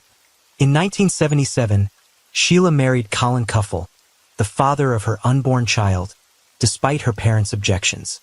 They had twins, Nicholas and Daniel. However, Sheila's suspicions of Colin's infidelity led to divorce, worsening her mental health. She spent time in a psychiatric hospital, undergoing electroshock therapy like her mother. Meanwhile, her sons were placed in an orphanage for nearly 2 years. Sheila's mental state deteriorated further, leading to anxiety and paranoid schizophrenia. In contrast, Jeremy, who had caused problems in the past, found happiness on the farm. In 1985, Sheila reunited with Colin, and they brought their sons to visit June and Neville at the farm. They planned to stay for a week before Colin and the boys traveled to Norway. On Tuesday, August 6, 1985, everyone gathered at the beautiful White House farmhouse for what would tragically be the last dinner of the Bamber family. A few days later, the family's funeral took place, and Jeremy attended, deeply affected by the loss.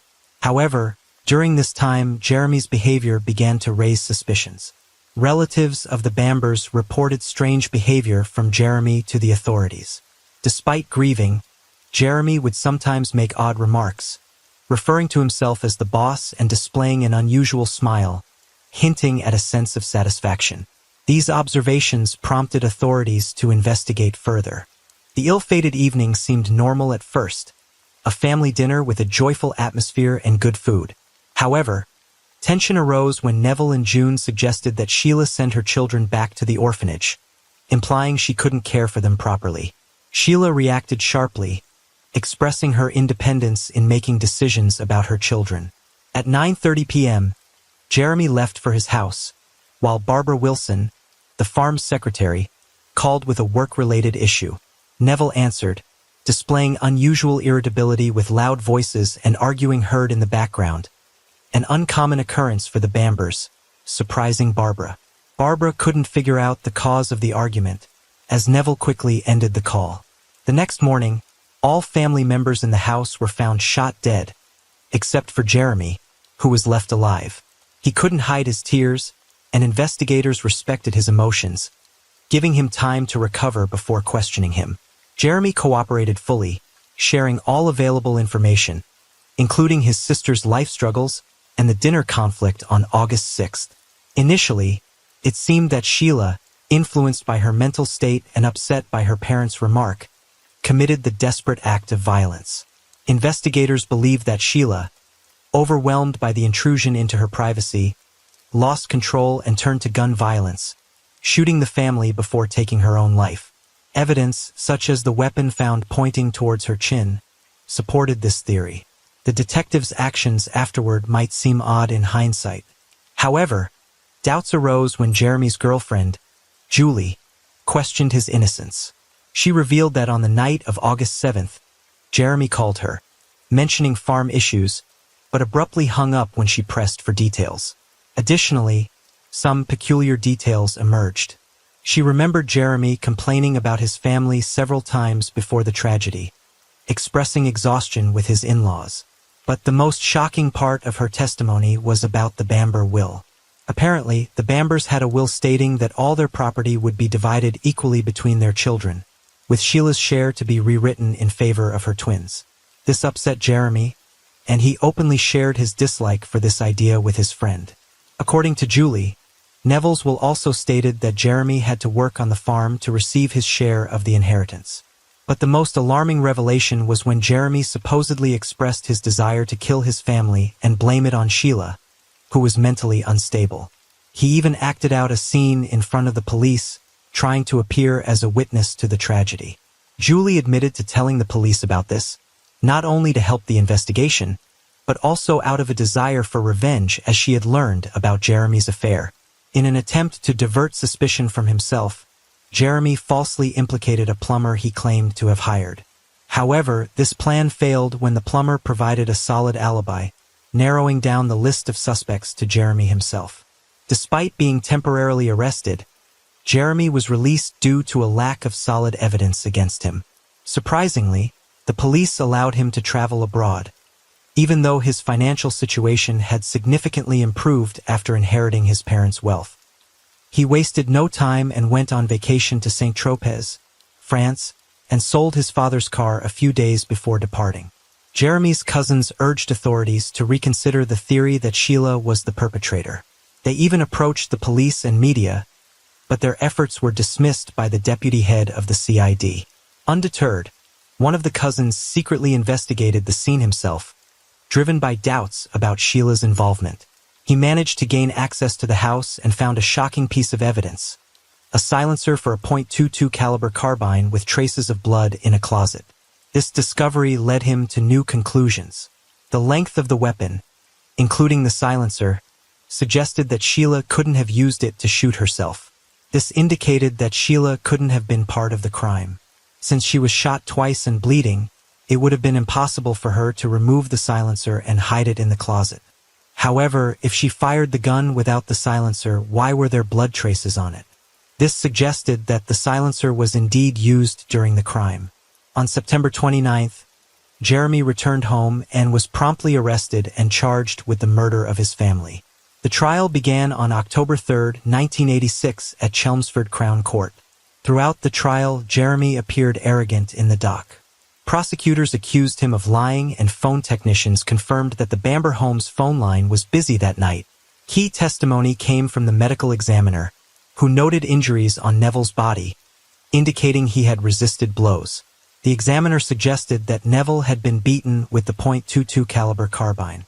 Given Sheila's frailty, it seemed unlikely she could have inflicted such serious injuries on her father. It appeared more probable that Jeremy was capable of such violence, especially as Neville's body showed numerous bruises. It's evident that Sheila must have endured some blows during the struggle, yet there were no signs of beatings or bruises on her body.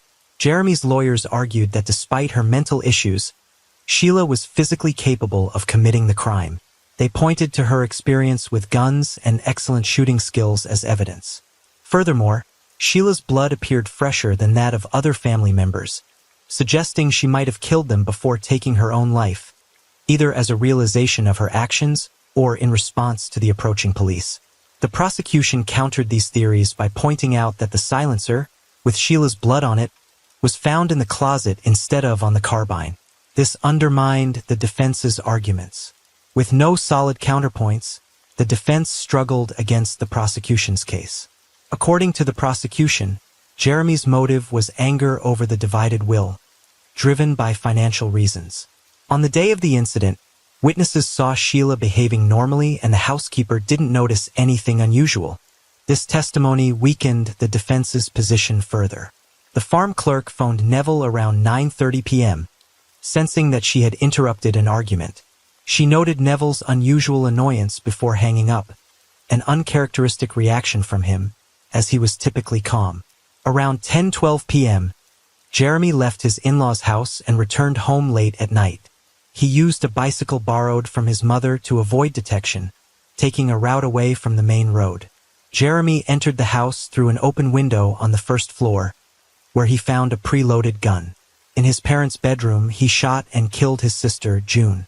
When he aimed at Neville, his father woke up and struggled to defend himself. They fought downstairs, leading to Neville's death in the kitchen. Returning to the bedroom, Jeremy killed Sheila and her children to frame her for the crime. He placed the carbine in Sheila's hands to make it appear as if she was responsible.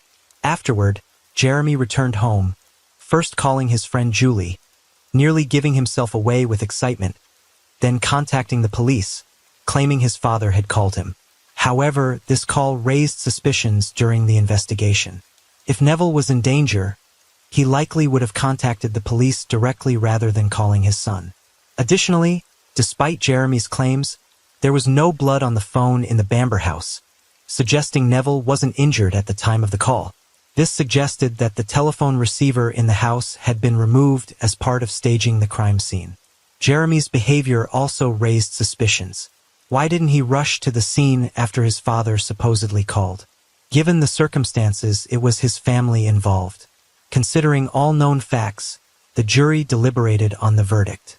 The judge highlighted 3 key questions for them to consider: whether to believe Julie Mugford or Jeremy Bamber if they were convinced Sheila didn't commit the crime, and whether the second fatal shot at Sheila was fired with a silencer.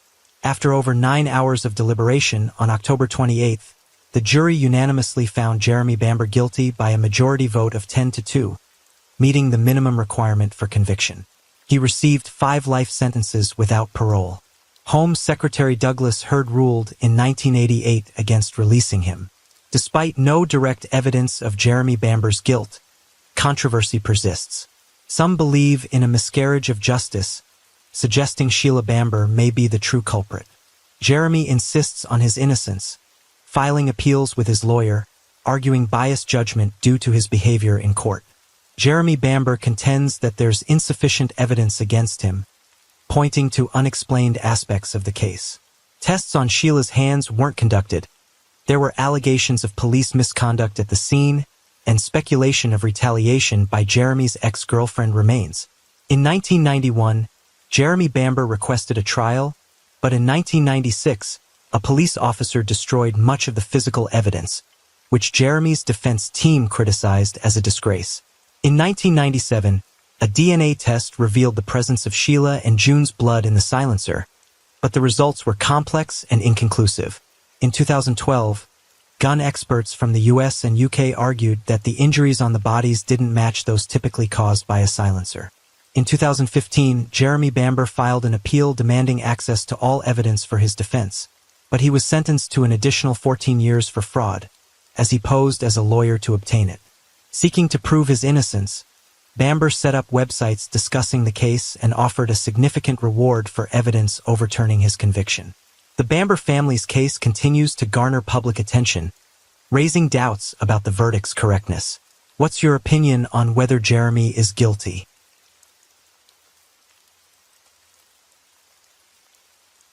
Story 6. Police in Western France have found the bodies of a mother and her 4 children buried under the terrace of their house in Nantes. They've been missing since the beginning of April. The family's 2 pet dogs were buried alongside. In early April 2011, something unusual happened at house number 55 on Boulevard Robert Schumann in Nantes, France. Normally lively with the sounds of Xavier and Agnes Dupont de Lyons and their 4 teenage children, the house suddenly became quiet. Even the shutters, usually open even when they were away, remained closed. This worried their neighbors, who were used to hearing the children and their dogs. Concerned, the neighbors called the police. When the police first checked, they didn't find the family. But after more inspections, they made a shocking discovery. Located near Paris, Versailles was the birthplace of Xavier Dupont de Lyons. Born in 1961 to a French count named Bernard Hub Dupont de Lyons and his wife, Geneviève Thiers. Their family had some unusual history. When Bernard left his wife for another woman, Xavier took charge of caring for his mother and sister, Christine. Christine Dupont de Lyons claimed to receive messages from God, which she wrote down during sessions of automatic writing like a surrealist poet. Her beliefs eventually led her to establish a group called the Church of Philadelphia, which Geneviève convinced others was chosen to survive an upcoming apocalypse and rebuild the world. According to Geneviève, Christine was destined to be a reincarnation of both Jesus and Satan, bringing salvation despite inheriting her father's noble title. Xavier wasn't very interested in French customs. He loved luxury cars and extravagant things, especially those from the United States. His mother, Geneviève, supported his lavish lifestyle using money from her followers in the cult. In 1974, on the island of Braz, Xavier met Emmanuel Teneur, and they became close friends for life. Emmanuel even confessed his love for Xavier once, but despite this, they remained best friends. 2 years later, Xavier met Agnes Honor, who was born near Paris on November 9, 1962. She was known for her strong religious beliefs and worked at a Catholic school teaching catechism. Although not much is known about her family, it's clear that Xavier and Agnes had a passionate but brief romance in 1990. Agnes gave birth to their first child, Arthur, soon after they reunited. They married, and Xavier adopted Arthur as his own. 2 years later, they had their first biological child, Thomas, who was named after Emmanuel, chosen as his godfather. After Thomas, they had 2 more children, Anne and Benoit. The family of 6 seemed to be the picture of happiness, with Xavier being a loving father and the children doing well in school, showing promise for the future. Around 2000, Xavier moved his family to the United States to better align with their interests and preferences. However, the venture failed, causing significant financial problems when they returned to France. Xavier accumulated large debts from his unclear professional activities, which were described as sales by French media. Financial issues troubled Xavier for many years, including a failed attempt to import cars from the United States to France. Xavier also started several small businesses, none of which were very successful. These included a hotel and restaurant guide for salespeople, a customer loyalty system for restaurants, and an association called the French Federation of Commerce. He also managed a discreet business where he was listed as the manager, but the earnings from this were minimal. In 2003, he hired 6 salespeople, but his income remained low, around $4,200 annually. His work often took him away from home during the week, putting strain on his marriage. Financial problems began to affect their relationship, worsened by typical marital disagreements. By 2004, Agnes wrote extensively on a French forum about their challenges. She mentioned that Xavier once said a group death in their family wouldn't be catastrophic. By 2009, their growing debt led to a temporary separation. During this time, Xavier blamed Agnes for their financial troubles in numerous letters, causing Agnes emotional distress, affecting her appetite and sleep. Xavier turned to his friend Emmanuel for help. Emmanuel, despite coming from a wealthy family, lived modestly in a small apartment.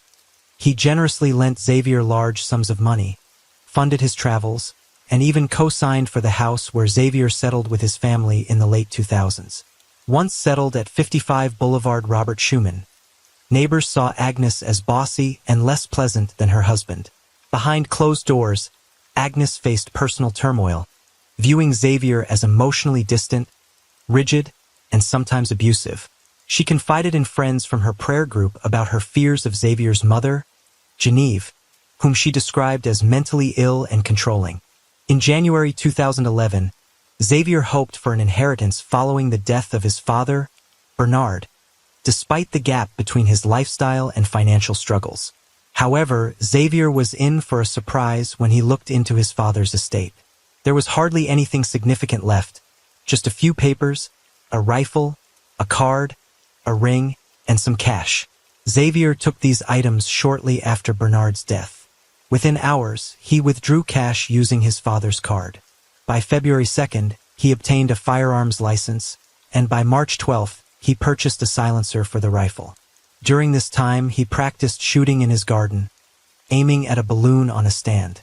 Emmanuel, visiting at the time, tried the rifle and saw nothing suspicious. Xavier explained the silencer was to avoid bothering neighbors.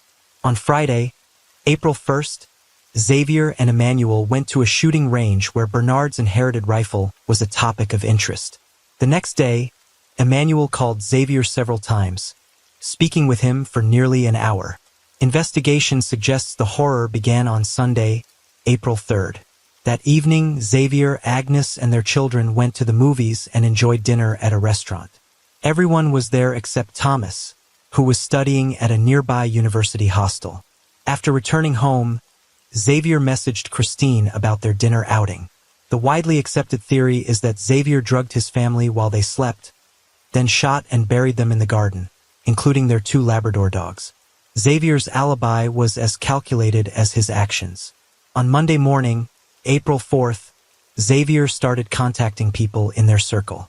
He called Agnes' workplace, claiming she was sick, and contacted the children's schools, fabricating stories about their illnesses and accidents. By midday, he sent a letter to Arthur's workplace, saying Arthur was resigning due to Xavier's transfer to Australia.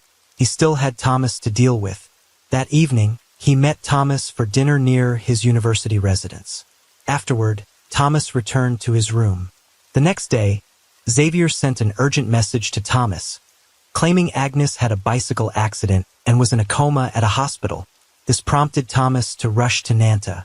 It's presumed Xavier killed Thomas in the same manner as his siblings and mother. Later that evening, Emmanuel spoke with Xavier for nearly 19 minutes. Around midnight, a friend of Thomas received a message from him, claiming he was home watching a movie with his father.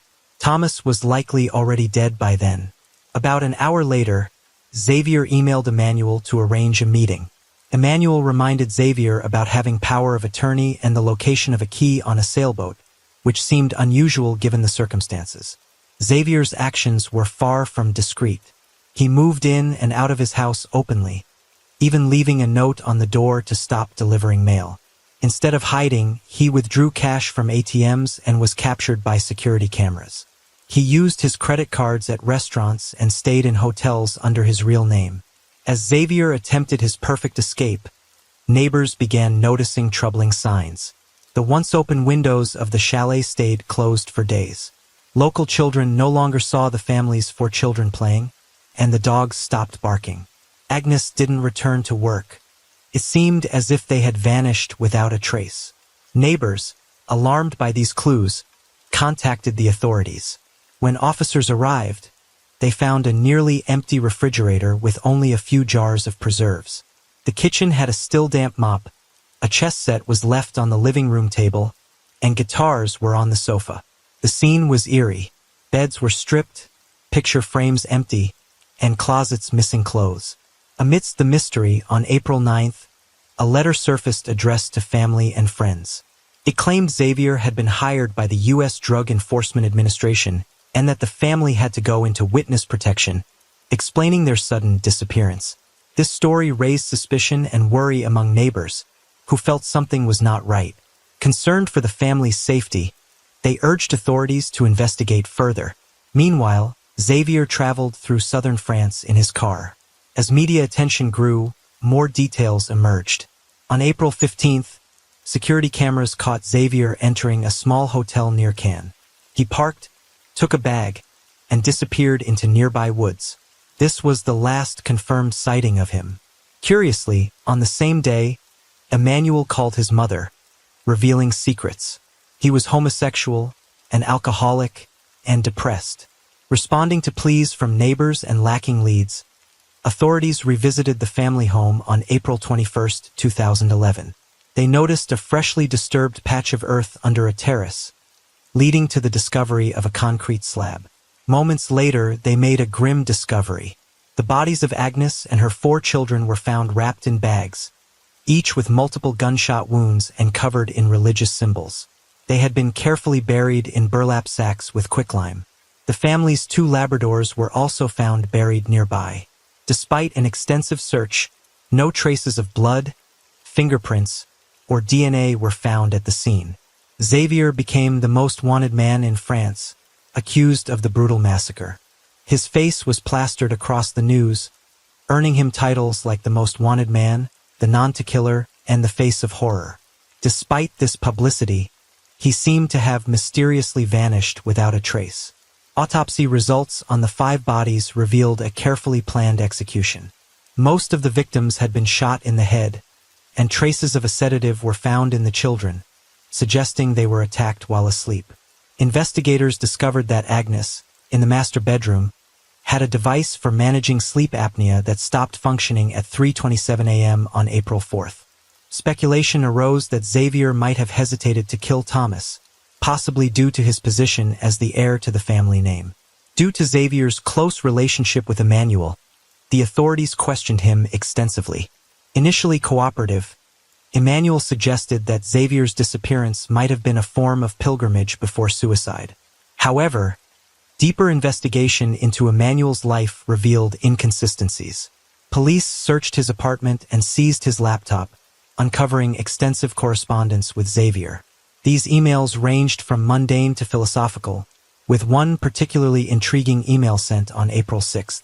This email, along with other details, led investigators to suspect that Emmanuel might have assisted in Xavier's escape. However, Christine also came under scrutiny. During interviews, both she and Genevieve were evasive, painting a superficial picture of Xavier and denying knowledge of the Church of Philadelphia. Despite their denials, investigators unearthed a past complaint from former sect members who had fled in fear after Christine proposed unconventional practices. This revelation about the sect, including wealthy members providing support, suggested a possible source of logistical and material assistance for Xavier. Investigators interrogated all former members and monitored current followers, hoping for any slip-ups that might lead to new leads. Despite efforts, no definitive breakthroughs emerged from these avenues. Meanwhile, Xavier's cell phone records provided clues to his movements within the country, aiding authorities in piecing together his possible escape route. The last concrete trace of Xavier was a security recording from April 15th. Investigators speculated he might have had a weapon in his bag, judging by its shape. Despite signs suggesting he might have taken his own life in the woods, exhaustive searches yielded no body or remains. This led to a theory that Xavier could have been picked up by a boat and taken to another country. In response, an international arrest warrant was issued on May 4th. Nantes police contacted the National Center for Fisheries Monitoring to check if Emmanuel or Xavier owned a motorboat or sailboat, but they found nothing conclusive. They noted that their records might not be fully up to date. On May 9th, Emmanuel was summoned to the Nantes police station for another interview, which turned into an interrogation. Police focused on locating a boat and identifying its captain. At this stage, Emmanuel was unaware of the depth of the investigation or the suspicions surrounding him. When asked about a reference to a sailboat, Emmanuel described it as a coincidence. He disclosed giving Xavier power of attorney to access his safe deposit box in case of an emergency, with the key stored on a model sailboat in an apartment. The safe contained his will, and that was all. Frustrated and empty-handed, the police released Emmanuel after the interrogation.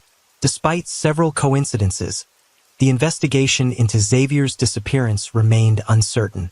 Emmanuel was viewed primarily as a witness, and no arrests had been made. However, police debated the need for further interrogation, leaning on him as the most likely accomplice. A significant breakthrough occurred when investigators reviewed all checks issued to Xavier's company. They discovered an unusual check for $4,200 signed by Emmanuel, linked to an unknown account in Monaco. They immediately requested account statements, but Monaco's strict banking privacy laws required responses through their own regulatory agencies.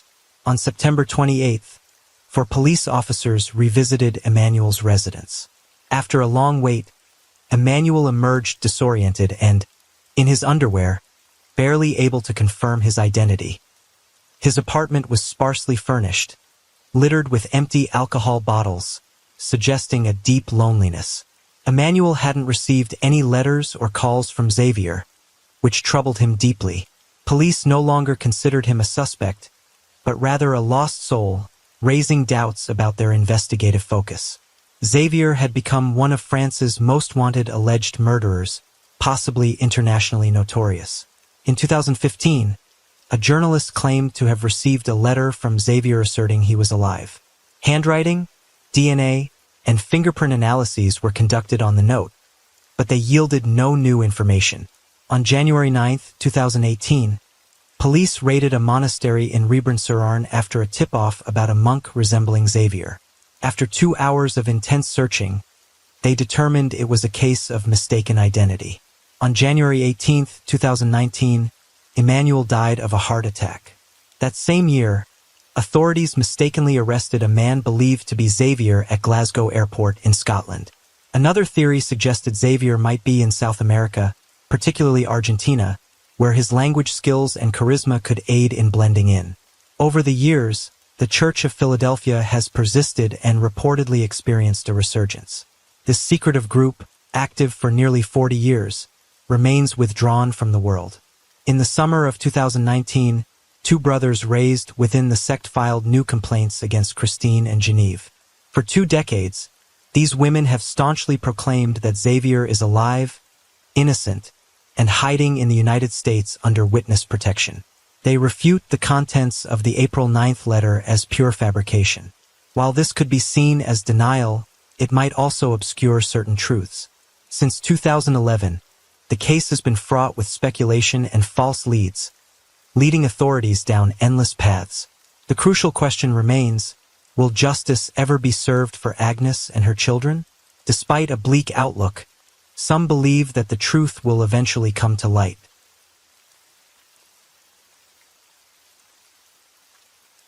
And the night deepens. Thank you for being here with me at Radio Night Crime. True crime stories remind us of life's mysteries and the need to stay aware, even in the stillness of the night. If you enjoyed tonight's story, don't forget to like, share, and subscribe. Let the sound of the rain lull you to sleep, and until next time, stay safe, stay curious, and let the night keep you company.